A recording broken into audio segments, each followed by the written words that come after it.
मेरो यस युट्युब च्यानलमा आज म दोस्रो भिडियोको साथ उपस्थित भइसकेको छु र भिडियो के को बारेमा भन्ने कुरो तपाईहरुले च्यानलको थम्बनेल हेरेर पनि थाहा पाइसक्नुभयो होला र आजको भिडियो हामीले कस्तो खालको बैंकमा लगानी गर्दा चाहिँ यो 2082 सालमा हाम्रो लगानी डुब्दैन हामीलाई फाइदा हुन्छ भन्ने विषयलाई म लिएर उपस्थित भइसकेको छु र भिडियोलाई ढिलो नगरिकन सुरु गरौँ हैन। सुरु गर्नुभन्दा अगाडि कृपया च्यानलमा नयाँ हुनुहुन्छ भने लाइक र सब्स्क्राइब र एउटा कमेन्ट चाहिँ गर्न कुनै कन्जुसै नगरिदिनु होला र भिडियो म सुरु गर्न गइरहेको छु।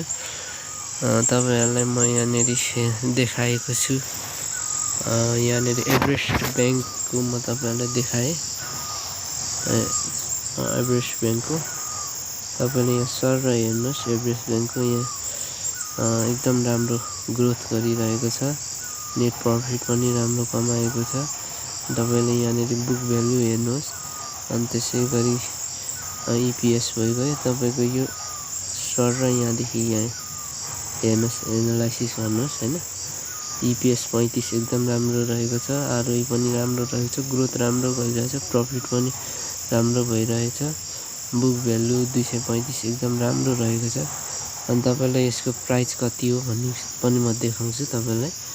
अनि यसको प्राइस रहेको छ यहाँनेरि देखाएको छ 642 रहेछ। प्राइस पनि अलि हाई नै देखाइरहेको छ।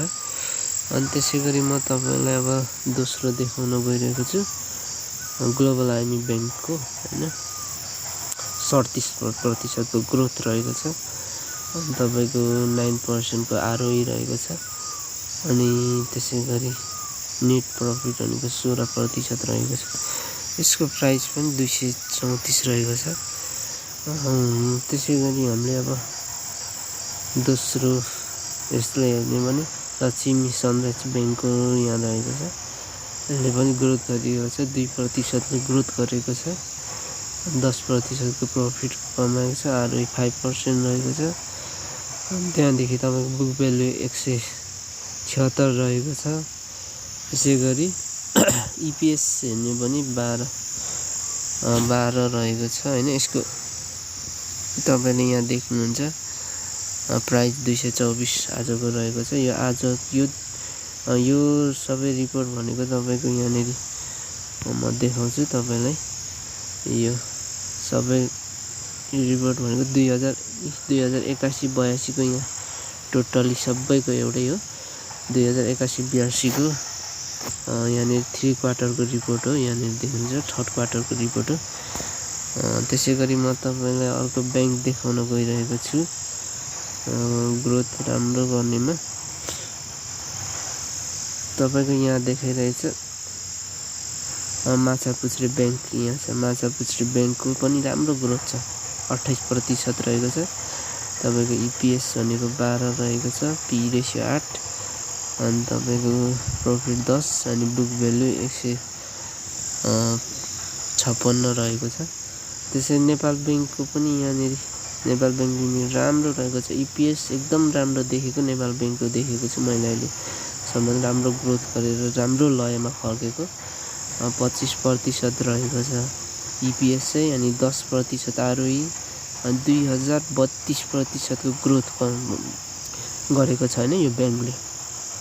18% को प्रॉफिट अनि 260 बुक भ्यालु 260 छ भने म तपाईलाई यहाँ देखाउँछु। यसको प्राइस पनि यहाँ लास्टमा देख्छ 258 एकदम राम्रो छ। 200 यहाँ देखिराख्नु भएको छ 258 यो यहाँ 258 यहाँ यसको प्राइस देखेको छ भने बुक भ्यालु 260 एकदम राम्रो छ। किनभने हामीले बुक भ्यालु भन्दा कम प्राइसमा लगभग पाइँदैन यस्तो शेयरहरु हैन।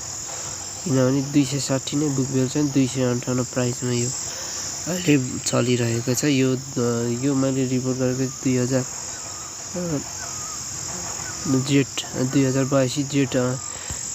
कति हो आज 9-10 गतेको यो रिपोर्ट हो शनिबारको। यो सम्ममा अहिले यति रहेको छ यसको प्राइस 258। अनि तपाईलाई म अब अरु देखाउन चाहे अर्को बैंकहरु यहाँनिर यहाँ देखाइरहेछ NIMB ब्याङ्कको रहेको छ तपाईको यहाँनिर म NIMB ब्याङ्कको देखाएँ यसको यहाँ NIMB ब्याङ्कको पनि राम्रो ग्रोथ छ 38% को ग्रोथ छ ROE 9% छ प्रफिट 17% रहेछ 190 बुक भ्यालु रहेको छ है यसको अनि तपाईले यहाँ प्राइस पनि राम्रै रहेको छ प्राइस 221 रहेको छ 190 छेउछेउै छ राम्रै छ यिनीहरु 190 छ 221 प्राइस छ त्यसैगरी NMB ब्याङ्कको पनि रहेको छ 5% ले ग्रो गरेको छ 10% ROE रहेको छ प्रफिट 10% मै अनि बुक भ्यालु 171 अनि 251 रहेको छ यसको प्राइस अहिलेको बजारको अनि तपाईको प्रभु ब्याङ्कको पनि ग्रोथ 7% रहेको छ ROE अनि त्यस पछाडीको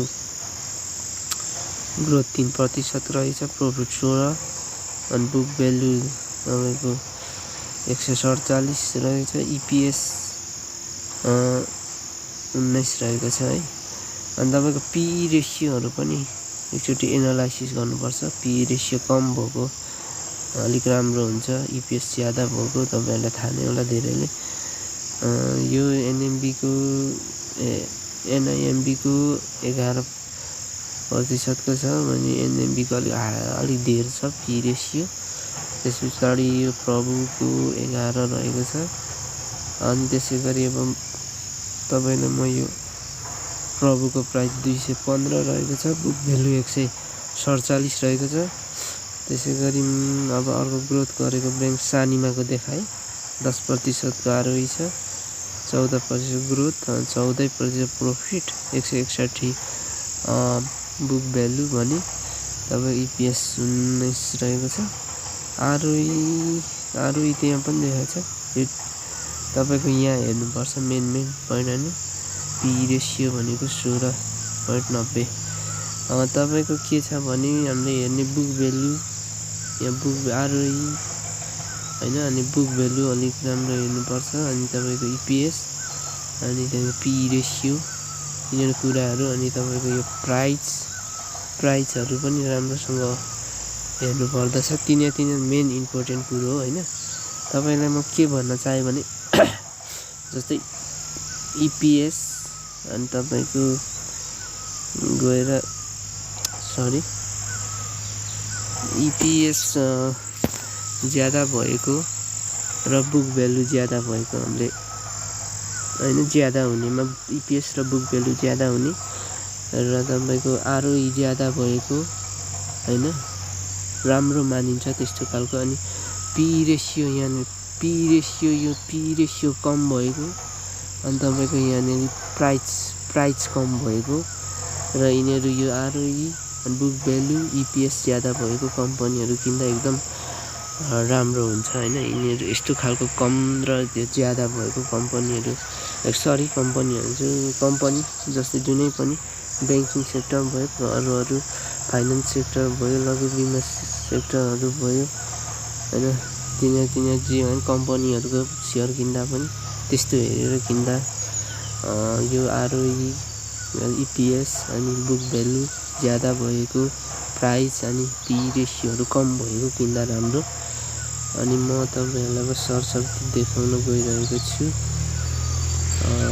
अर्को कुन रहेको छ भने यो सनराइज बैंक लिमिटेडको पनि रहेछ 3% को ग्रो रहेको छ यहाँ सनराइज बैंकको 3% को ग्रो 12% प्रफिट 180 रहेको छ 183 रहेछ बुक भ्यालु यसको 409 रहेको छ अलिकति महँगो रहेको छ यसको प्राइस समग्रमा अहिले हेर्दाखेरि देखिएको यिनीहरु हो हैन राम्रो ग्रोथ गरिरहेको बैंकहरु अब तपाईहरुमा आफैमा भर पर्ने कुरो हो हैन तपाईहरुले अब कस्तो खालको बैंकमा लगानी गर्ने तपाईले मैले सरसर्ती देखाएको मात्रै छु सबैभन्दा राम्रो चाहिँ मैले यहाँ तपाईहरुलाई यहाँ देखाउने छु मैले अहिले सम्मको यहाँ हेरि बापतको सबैभन्दा राम्रो चाहिँ यहाँ देखाइरहेको छु यहाँनिर नेपाल बैंक लिमिटेडको अहिले राम्रो देखिरहेछ हैन, किनभने ग्रोथ पनि राम्रो गरिरहेको छ। बुक भ्यालु 260 258 प्राइस रहेको छ, एकदम राम्रो रहेको छ। अब तपाईहरुलाई म यो अहिले जुन घाटामा गएको हल्लै यो घाटामा गइरहेको यो बैंकहरुको चाहिँ मैले किन डिटेलली देखाइन भने अब लामो भिडियो पनि हुने भएकोले गर्दा अलिकति यो देखाइन। तपाईहरुले पनि यसको जस्तै यहाँनेरि तपाईलाई म देखाउँछु सबैभन्दा ठुलो घाटा गएको यो बैंकको म तपाईलाई देखाउँछु हैन। यो यहाँ एनआईसी एसिया बैंक छ हैन, यहाँ देख्नुहुन्छ एनआईसी एसिया बैंक, यो सबैभन्दा ठुलो घाटामा गएको छ। -91.81% को यसले घाटा बिहोरेको छ हैन। यो निकै अघिल्लो चोटीहरुमा धेरै राम्रो ग्रोथ गरेको बैंकहरु हो हैन। अघिल्लो चोटीको रिपोर्टहरु हेर्ने भने राम्रो ग्रोथ गरेर आएको, तर यो चोटी चाहिँ अलिक तपाईको यहाँ हेर्नुस् एकदम -91.81% माइनस गएको छ हैन। यसको बुक भ्यालु पनि तपाईको यहाँनेरि आरओई पनि 1% मात्रै रहेको छ। ईपीएस माइनसमा गएको छ हैन, तपाईको यो ईपीएस माइनसमा गएको छ। अनि त्यसको बुक भ्यालु पनि ठिकै रहेको छ। बुक भ्यालु चाहिँ ईपीएस तपाईको माइनसमा गएको छ, हेर्नुस् अब हैन। अनि अब तपाईमा आफैमा भर पर्छ हैन कस्तो खालको अब बैंकमा लगानी गर्ने। तपाईको यसमा पनि अब यो जुन एनआईसी एसिया छ यसमा पनि लगानी गर्दाखेरि आउँदो दिनहरुमा घाटै मात्रै जान्छ भन्ने पनि हुँदैन हैन। तपाईलाई अब आउने दिनमा अझै राम्रो गरेर अब यो चोटी यस्तो ठुलो घाटा बिहोर, अब यही घाटालाई परिपूर्ति गर्नको लागि यो बैंकिङ सेक्टरले अझै डेभलप गर्ने, विकास गर्ने, अझै राम्रो गर्दै गयो भने तपाईहरुलाई हैन यो यसको फेरि उल्टो पनि हुन सक्छ। तपाईले 91% घाटा हुन्छ, अर्को चोटी 91% कै ग्रोथ पनि दिन सक्छ हैन। त्यही भएर तपाईहरुले त्यो विचार हो। तपाईको अलिकति के हुन्छ भने यसमा चाहिँ हाई अलिकति तपाईलाई ग्रोथ दिने, अर्को चोटी डिभिडेन्ड दिने हैन, बोनस दिने चान्सेस अलिकति कम हुन्छ। दिनै दिँदैन भन्ने हुँदैन, दिने कम हुन्छ। अनि अब यो हाम्रो जुन अहिले ग्रोथ गरिरहेको छ यिनीहरुले चाहिँ अर्को चोटी अलिकति डिभिडेन्ड दिने हैन, बोनस दिने चान्सेस अलिकति ज्यादा हुन्छ। त्यही नै हो। तपाईले अब यति मात्रै हेरेर पनि हुँदैन हैन। तपाईले सम्पूर्ण यो बैंकिङ सेक्टरको वित्तीय अवस्थाहरु तपाईले यहाँ हेर्न सक्नुहुन्छ। मैले एनआईसी एसिया बैंक लिमिटेडको लिएको छु हैन। तपाईले यसरी हेर्न सक्नुहुन्छ यसको रिपोर्ट हैन। तपाईहरुले प्रत्येक 3 महिनामा यस्तो रिपोर्टहरु चेकआउट गर्नुपर्दछ। अनि नेट इन्ट्रेस्ट रेट इन्कमहरु यहाँ देखिरहनु भएको छ। टोटल अपरेटर इन्कमहरु, नेट प्रॉफिट इन्कमहरु यस्तोहरु तपाईले राम्रोसँग चेक गर्नुपर्दछ हैन। असिस्टहरु हैन, टोटल असिस्ट, यहाँ टोटल लायबिलिटीज अनि टोटल लायबिलिटी एन्ड इक्विटी यस्तो कुरोहरु तपाईले राम्रोसँग चेकआउट गर्नुपर्दछ। किनकि तपाईहरु जति पनि शेयर बजारमा आबद्धहरु, संघ संस्था, बैंकिङ सेक्टरहरु, माइक्रो फाइनान्सहरु, जति पनि कम्पनीहरु, म्यानुफ्याक्चरिङ, एग्रिकल्चरहरु छन् हैन, त्यस्तो बैंकहरुले कुन आधारमा तपाईलाई डिभिडेन्ड दिइरहेको छ हैन, कुन आधारमा बोनसहरु दिइरहेको छ त्योहरु चेकआउट गर्नुपर्छ।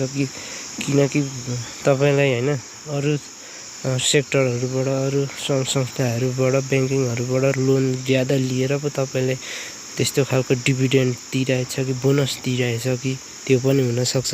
किनभने त्यस्तो खालको त्यसो गरेर तपाईलाई बोनस दिइरहेछ भने त्यस्तो संघ संस्था कम्पनीहरुमा हैन, त्यस्तो खालको बैंकिङ सेक्टरहरुमा लगानी गर्नु चाहिँ तपाईहरुको लागि एकदम जोखिमपूर्ण हुँदछ हैन। त्यही भएर यस्तो कुरोहरु तपाईहरुले ख्याल गर्नु पर्दछ।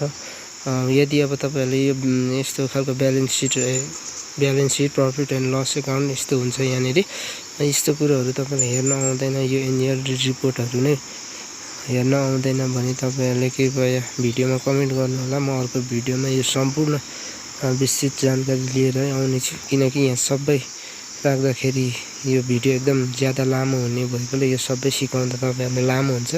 त्यही भएर म अर्को भिडियोमा तपाईँहरूलाई यो सम्पूर्ण जानकारी लिएर नै आउनेछु। आजको भिडियो यति नै। कृपया भिडियो अन्तिमसम्म हेरिदिनुकोमा धन्यवाद। भिडियोलाई लाइक, कमेन्ट, सब्सक्राइब चाहिँ गर्न नछुटाउनु होला। धन्यवाद।